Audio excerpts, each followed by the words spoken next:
আসসালামু আলাইকুম। নাহমাদুহু নুসাল্লি আলা রাসূলিহিল কারীম, আম্মা বা'দা, ফাআউযু বিল্লাহি মিনাশ শাইতানির রাজীম। বিসমিল্লাহির রাহমানির রাহিম। ফা'লাম আন্নাহু লা ইলাহা ইল্লাল্লাহ, সূরাতুল মুহাম্মদ আয়াত নম্বর 19। ওয়া ক্বালা নবী সাল্লাল্লাহু আলাইহি ওয়াসাল্লাম, বাল্লিগু আন্নি ওয়ালাউ আয়াহ, রাওয়াহু বুখারী 3461 নম্বর হাদিস। ও ফি রাওয়ায়াতি তলাবুল ইলমি ফরিদাতুন আলা কুল্লি মুসলিমিন, ইবনে মাজাহ হাদিস নম্বর 242। প্রত্যেক মুসলিমকেই, নর হোক নারী হোক, দিনের শিক্ষা অর্জন করতে হবে, ফরজ। তো সোনামণিরা শুনো, তোমরা কি কোরআন পড়তে এসেছো? কায়দা পড়বে? হুজুর কোথায়? হুজুর কোথায়? বাড়িত।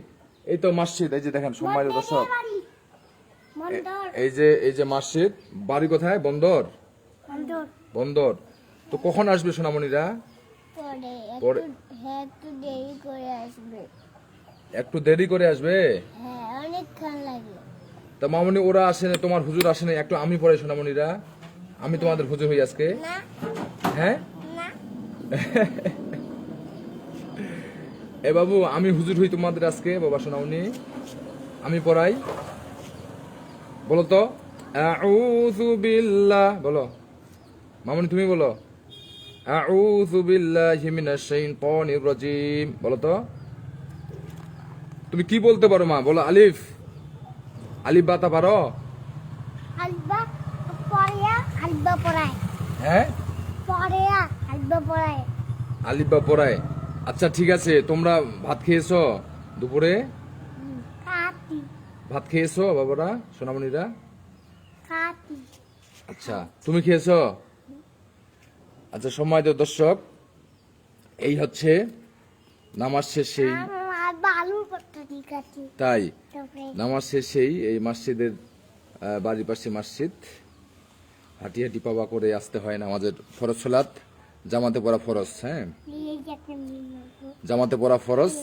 আর যদি জামাতে না পড়ে ইচ্ছা করে তাহলে গুনাহে কাবায়ের হবে, বড় গুনাহ হবে। তো এখন এই সোনামণি শুনো, তোমরা কি দুজনেই না আরো আসবে বাবুরা? আরো আসবে। তো তোমরা এত তাড়াতাড়ি এসেছো। আচ্ছা শুনো, এখানে এদিকে তাকাও। বাইরে যখন তখন একা আসা যাবে না। খারাপ মানুষ আছে, নিয়ে যাবে। হ্যাঁ মামুনি, রাস্তায় অ্যাক্সিডেন্ট হয়। ছোট ছোট সোনামণিরা রাস্তায় পারাপার হবা না। হ্যাঁ, তোমার পিতা মাতা বড় যারা আছে, ও জুম্মা যাওয়ার বাড়ি আসো, রাস্তায় পাড়ি দিবা না। তাহলে গাড়িগুলো, এখন অধিকাংশ গাড়ি চালক হচ্ছে শিক্ষা দীক্ষা নেই, বুঝে না। হ্যাঁ, দ্রুত চালিয়ে একবার উপর দিয়ে দিবে, তখন আল্লাহ চাইলে তখন মৃত্যু হয়ে যেতে পারে, তাই না? এই জন্য বাইরে যখন তখন আসবা না। তারপরে তোমার পিতা মাতার সাথে আসতে হবে, ভাই বড় ভাইয়ের সাথে আসতে হবে। ওয়ালাইকুম আসসালাম। হ্যাঁ, না না না, দৌড়া যাবে না, দৌড়া যাবে না। তাহলে শুনো, তোমরা পড়িও, আমি চলে গেলাম। হ্যাঁ, তুমি কি শিখছো মামনি বলো তো? আলিফ বাতা কি পারো বলো? তুমি কি পারো? তুমি কি শিখছো? এখানে আপনার ছেলে আছে কি? হ্যাঁ, ও এইটা মেয়ে। ও আচ্ছা আচ্ছা, আমি জানি না। তাহলে কিছু শিখো নাই? আচ্ছা আলিফ বাতা বলো দে, আলিফ বা বলো, বলো। এই মোবাইলটাতে বলো বাবু, দাও। ঠিক আছে ঠিক আছে, বলো আলিফ বাতা বলো তো,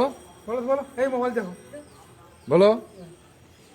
আচ্ছা ঠিক আছে, তাহলে সম্মানিত দর্শক, এ হচ্ছে বাবুদেরকে ছোটবেলা থেকে শিক্ষা দিতে হবে। রাসূল সাল্লাল্লাহু আলাইহি ওয়াসাল্লামের যে হাদিস, মুরু আওলাদাকুম বিসসালাতি ওয়া হুম আবনাউ সাবঈ সিনিন, 495 নম্বর, আবু দাউদ, বাইহাক্কি, তিরমিজির রওয়ায়েত, ইবনে মাজাহর রওয়ায়েত, যে সন্তানদেরকে 7 বছর বয়স হলে নামাজ শিক্ষা দিতে হবে। তোমাদের বয়স তো এখন কত?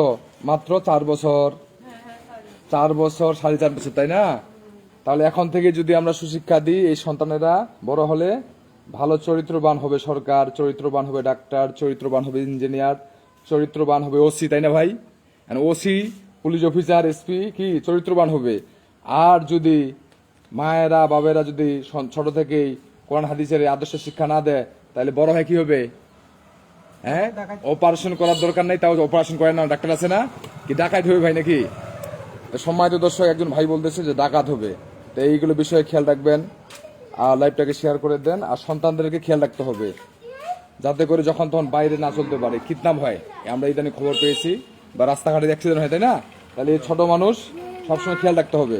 তো আশা করি মেসেজটি পৌঁছিয়ে দিয়েছি ইনশাআল্লাহ। আলহামদুলিল্লাহ, আসসালামু আলাইকুম।